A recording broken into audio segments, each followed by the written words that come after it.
Du fait que The Fork et Michelin soient partenaires, les gens qui vont pouvoir réserver directement sur le site Michelin grâce au widget The Fork. Et ça compte beaucoup.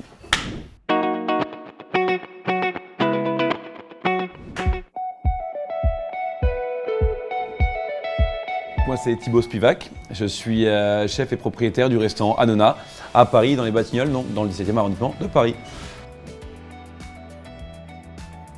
Je travaille avec The Fork depuis l'ouverture du restaurant, du coup, c'était en mai 2019. The Fork a un avantage certain, c'est que c'est quelque chose qui est reconnu par le consommateur. Donc finalement, ça devient, au-delà d'une plateforme de réservation, pour nous, le côté pratique, c'est aussi un porteur d'affaires. Les gens vont se servir de The Fork comme moteur de recherche pour les rénovations ou juste simplement pour trouver un restaurant de quartier. Donc ça fait de The Fork un partenaire idéal. Donc je parlais du fait que c'était une plateforme de recherche de restaurants, mais c'est aussi une plateforme de réservation.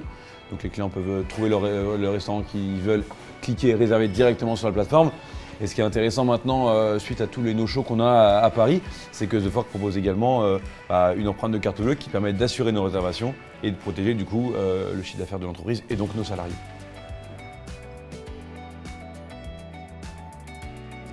Alors, du fait que The Fork et Michelin soient partenaires, les gens qui vont aller sur le site du guide Michelin, parce qu'ils cherchent un restaurant de qualité de quartier, parce qu'ils cherchent un restaurant qui a l'étoile verte, ils vont pouvoir réserver directement sur le site Michelin grâce au widget The Fork. Et ça compte beaucoup. Là, on va travailler donc à 85% avec des producteurs d'Île-de-France et à 99% avec des produits français. Dans le bar, on marche en eau microfiltrée, on n'aura pas d'eau minérale. On marche avec une bière pression uniquement, on n'aura pas de bouteille de bière. On fait nos propres jus, on fait nos propres sirops, nos propres ginger ale, limonade, on fait même nos limoncello, liqueurs de verveine et tout. Donc l'idée, c'est de retirer le maximum de contenants. C'est la saison qui va créer mes plats, c'est pas moi qui vais dire j'ai envie de faire ci ou ça, je vais plutôt appeler mes producteurs et commencer mon plat autour du légume. C'est-à-dire que le légume crée le plat et le viande ou le poisson qui sera à côté, s'il y en a, sera le condiment du légume et pas l'inverse. Ensuite, 100% des légumes sont utilisés, 100% des viandes sont utilisées. On fait nos jus avec nos épluchures et pas avec une carotte taillée ou un oignon taillé. Donc le but, c'est vraiment tout ça. Tout est vraiment 100% fait maison en cuisine. Et voilà, donc après, il y a des petits détails comme le papier recyclé pour les cartes, comme les produits d'entretien biodégradables. Donc l'idée, c'était vraiment de trouver le maximum de points polluants et d'essayer de les rendre moins polluants en ayant toujours conscience que quoi qu'on fasse, un restaurant aura une empreinte. Si on veut avoir des engagements écologiques, la base, c'est d'arrêter le gaspillage. Donc un restaurant qui va cuire des légumes pour récupérer le bouillon, puis que les légumes ils passent à la poubelle, ça n'a pas de sens. Quand on arrête de gaspiller, on augmente notre rentabilité.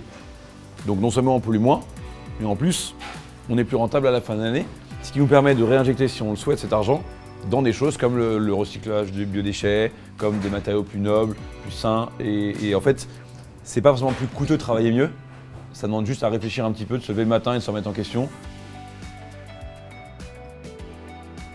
J'ouvre mon restaurant en 2019 et j'obtiens juste après du coup The Fork Award qui récompense les restaurants pour les meilleures ouvertures.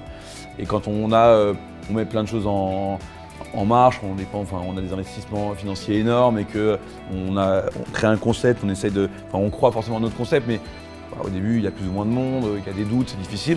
Avoir une récompense pour son ouverture, c'est hyper satisfaisant, ça permet de se dire qu'on est dans le bon chemin, qu'on a la bonne direction et ça donne envie d'aller encore plus loin.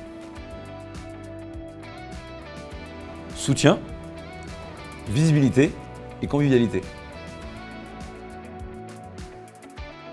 On se voit chez Anona bientôt. Bon appétit et bisous.